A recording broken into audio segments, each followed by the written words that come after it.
Okay, I am starting to stream and give it a couple seconds, then you can get started.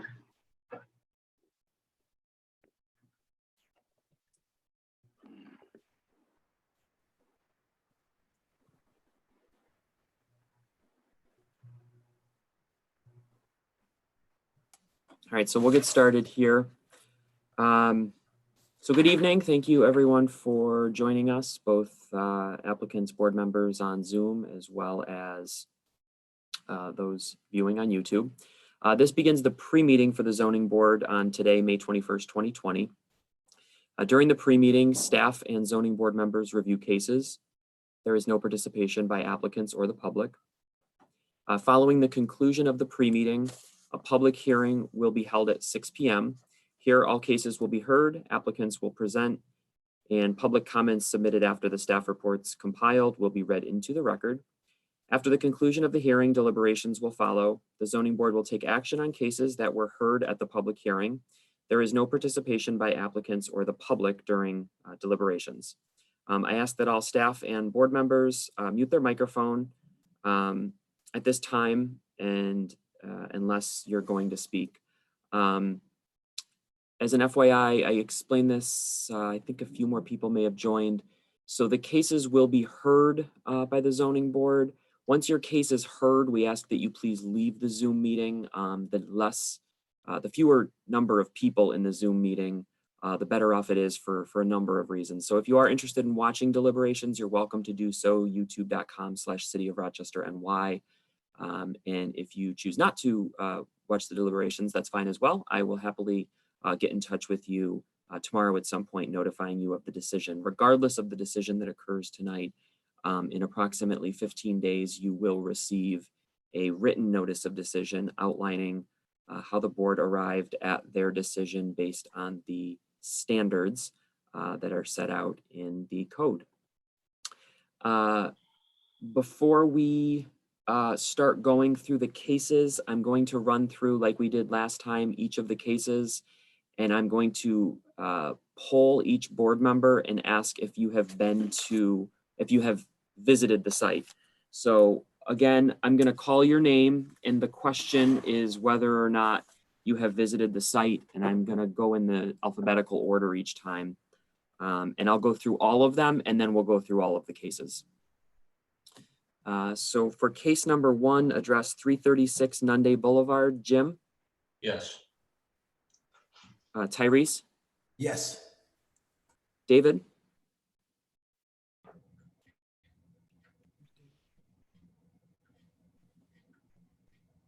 David, you're on mute. Unmute. Can you hear me now? Yes, I can. Okay. No, I didn't. No, I didn't. Lorene? Yes.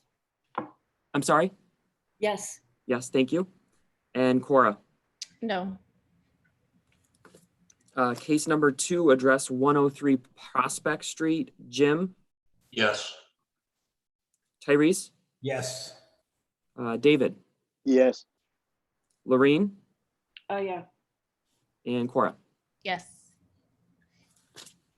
Case number 3, 153 Windermere Road, Jim? Yes. Tyrese? Yes. David? No. Lorene? Yeah. And Cora? No. Case number 4, 202 Otis Street, Jim? Yes. Tyrese? Yes. David? Yes. Lorene? Yeah. And Cora? Yep. And case number 5 is 327-347 Monroe Avenue, Jim? Yes. Tyrese? Yes. David? Yes. Lorene? Yep. And Cora? Yes. Case number 6 is 170 Atkinson Street, Jim?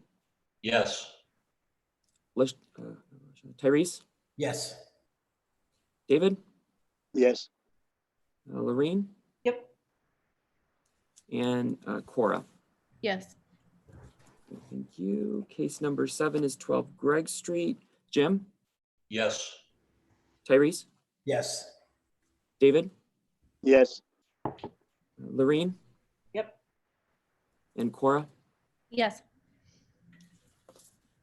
Case number 8 is 1541 South Avenue. Jim?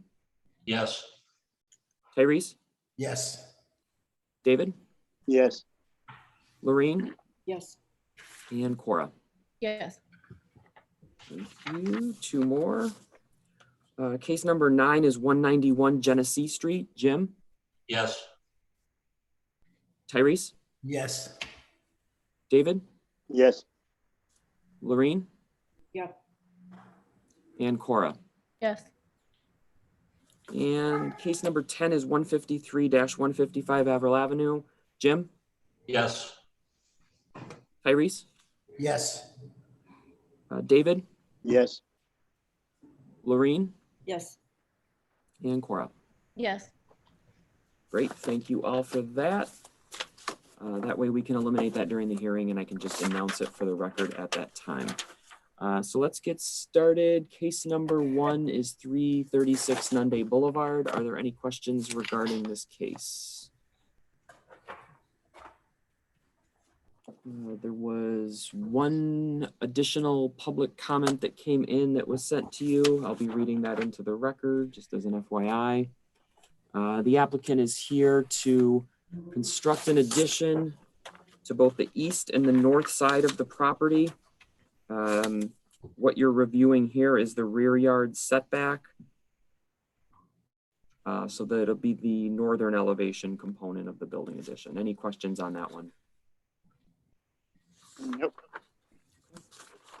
Case number 2 is 103 Prospect Street. Property is a mixed-use building located in the R1 district. The applicant has replaced a series of storefront windows. And whenever it's a mixed-use building, whenever you do renovations to the first floor, the code states that you have to either maintain or, where feasible, increase the level of transparency. The photos as submitted in the staff report show the previous conditions and then followed by the existing conditions. Are there any questions regarding this one? Well, there's something I want to say about this one, Matt. Say that again, Jim? There's something I want to say about this one. When you look at the sketch in the package, the design sketch, I believe the north point is incorrect. You're talking about the floor plan. Yes. Yep. Okay, just want to make sure I had it right. Yeah, I think that's actually the west. I think what's labeled as north is actually facing west. That's correct. Thank you. Yep, the retail coolers are actually the north elevation. So you can see the windows that are have been installed. Any other questions on that one or comments? No. Matt, to me, seemed like they were replacement windows and they just fit in. So how was that decreasing sunlight? Could you explain that to me? David, I'm having a hard time hearing you. Can you say that again?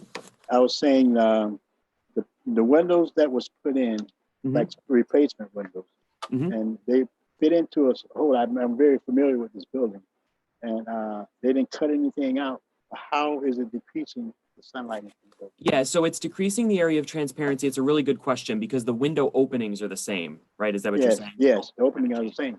So the openings haven't changed, but when you actually look at it, a portion of what used to be window is that actual, it's, you can't see through it. It's like the metal component of it. So if you look at the photo, the bottom half of the window, you cannot actually see through it. Okay. So it's a great observation, and it's certainly an argument. I talked to the applicant about that actually, saying, while yes, she reduced transparency, it was not because she boarded up the window or enclosed the window opening. The window opening is existing.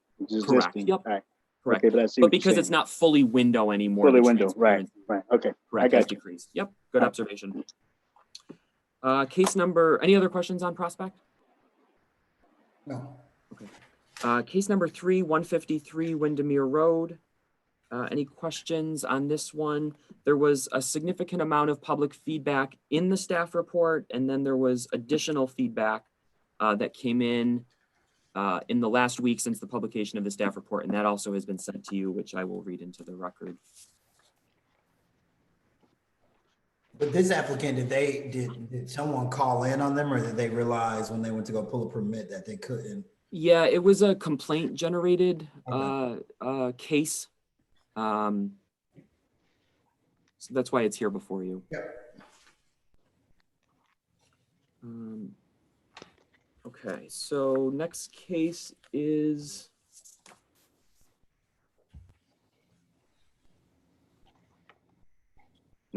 number 4. I'm sorry, 202 Otis Street. Are there any questions on this one? Mixed use building. The first floor, which was built as commercial, it used to be a bar restaurant. I think it's been vacant from a number of years. Applicant is seeking to convert it to 1 residential unit.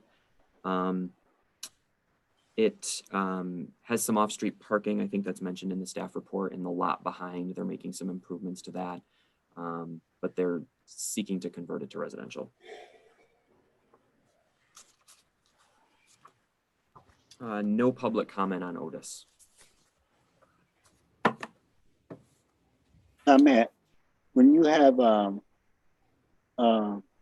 changing use of the building, and you have the setback, because this building comes completely to the sidewalk.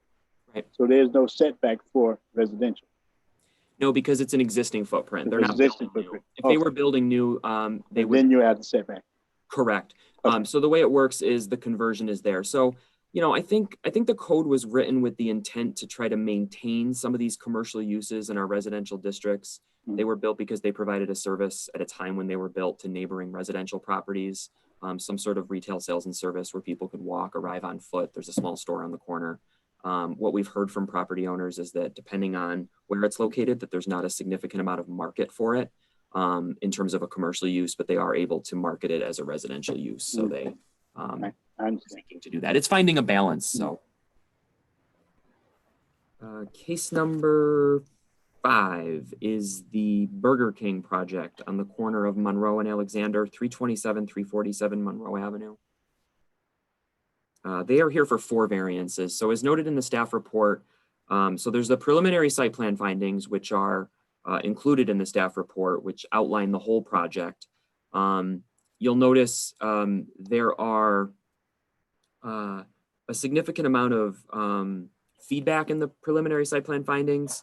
The project has had a number of changes before it got to you. You can see the number of variances has gone down.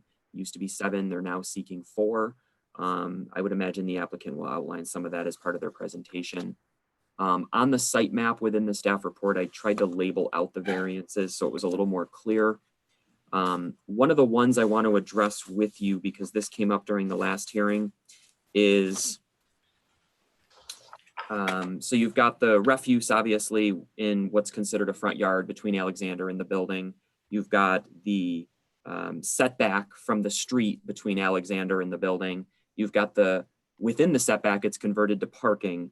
And then the last piece is that part where the code's intent is to line buildings up on opposite corners, sort of a general planning principle to create a street wall from an urban planning standpoint to create more pedestrian activity and things like that. So this building has the fire department on one corner, the Earthlink building on the other, and then the Dunkin' Donuts, which I believe was built as a gas station converted to a Dunkin' Donuts. So they don't line up because the way the buildings, if you take it as a direct line across the street, they don't line up. So those are the 4 variances, and they're outlined on the site plan as part of the staff report. Case number, any questions on that? Sorry. Is it unusual in this case, with the information that you sent out yesterday, is it unusual for, in this case, the city planning board to comment on a case? It's a good question. So the city planning office, which provided comments, are, if you read them, essentially a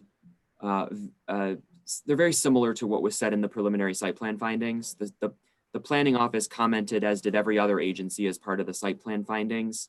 We had advised them that, submitting comments as a city office, you really can't introduce anything new. So you're sort of just reiterating. In terms of the planning office commenting, they are a reviewing agency, just like the fire department, just like Monroe County Pure Waters, just like the Rochester Water Bureau and things like that. As well as with a new comprehensive plan, which they're representing, they typically do submit feedback. So you'll notice that there's some parallels between what's in the preliminary site plan findings and then the comments that were part of that packet. Here's my second question. This is kind of an odd one. Also in the information that you sent out yesterday. Person Jason signed, is that the fellow that worked for the city of Rochester or works for the city of Rochester? He did work for the city of Rochester, yes. He doesn't anymore? Correct. Okay, thank you. Is there any feedback on this? There is. It was came in since the publication of the staff report. There is, I think, 3 separate emails that I sent out, and then I will read those into the record as well today. Right. Okay. And remember, to address all the applicants, us reading this into the record allows you your right to a 5-minute rebuttal period. Just the purpose for that, to be able to address it. So that's Monroe Avenue. Case number 6 is 170 Atkinson Street. The proposal is construction of a single family, meets all requirements, setback, lot coverage, location, things of that nature, just looking at design. Any questions on that one? No. I do not have any feedback that came in for that one. Okay. Case number 7 is 12 Greg Street. I hope I'm pronouncing that right. It's not Greg. Yep. Great. It's Greg. It's 12 Greg Street, and it's the proposal to construct a driveway which terminates at the rear wall and not actually 18 feet past the rear wall of the house. Property does not currently have a driveway. Any questions on this one? No. I think I do again. This is just, once again, it's an odd question. Someone by the last name of Warren wrote in support of this. Mhm. Information shipped out yesterday. Is that a relative of the applicant? I don't know. Okay, just curious. Check with the applicant. Thank you. So, Matt, I have a question. Mhm. So the other side of the house, that is the neighbor's driveway, correct? That's what I read. Yeah, that driveway does not belong to the house in question. If you look at the survey map in the staff report, the house is set back just a little over 3 feet from the right side property line. Mm-hmm. And so that driveway, which is labeled on the survey map where it says asphalt, does not go with that property. So they're not that corner lot, right? They're kind of squished in between. It was so tight over there. It was a little hard to tell. Yeah, let me just. Yeah.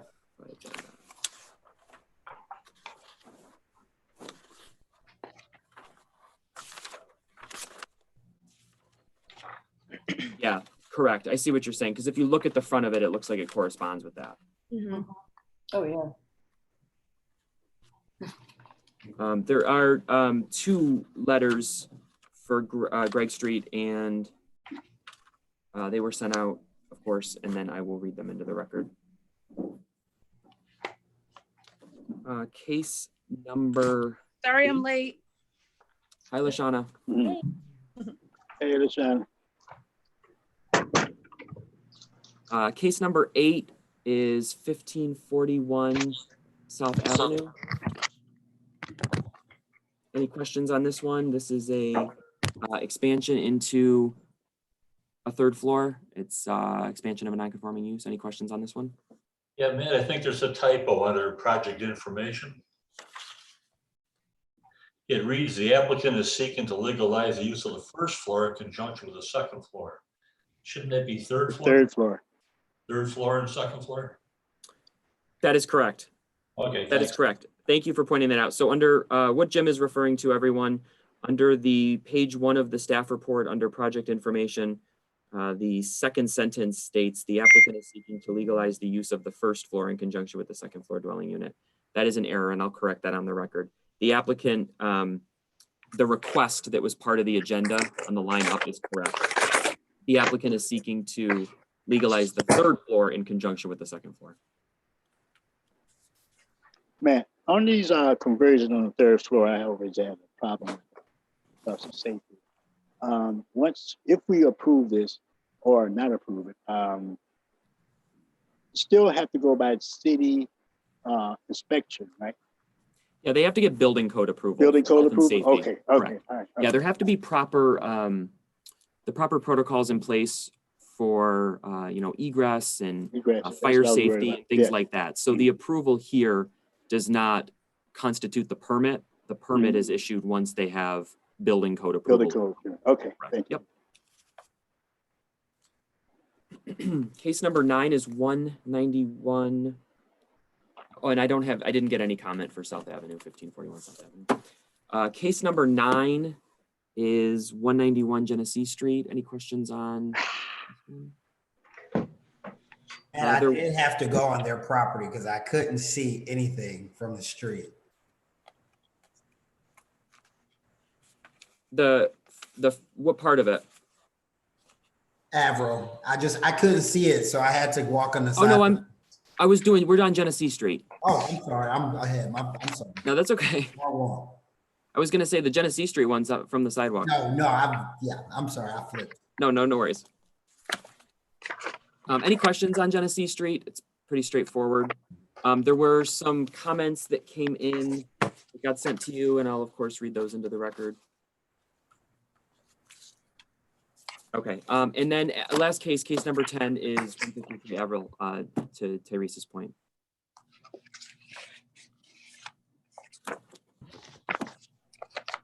Any questions on that one?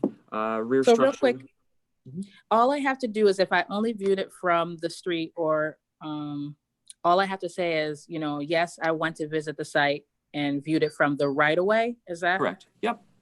And LaShawna, I'll go through with you in just a second. I already tallied everyone's site visit thing. I'll include you right now because Okay. it looks like we'll have a bit of a break before the 6 p.m. hearing.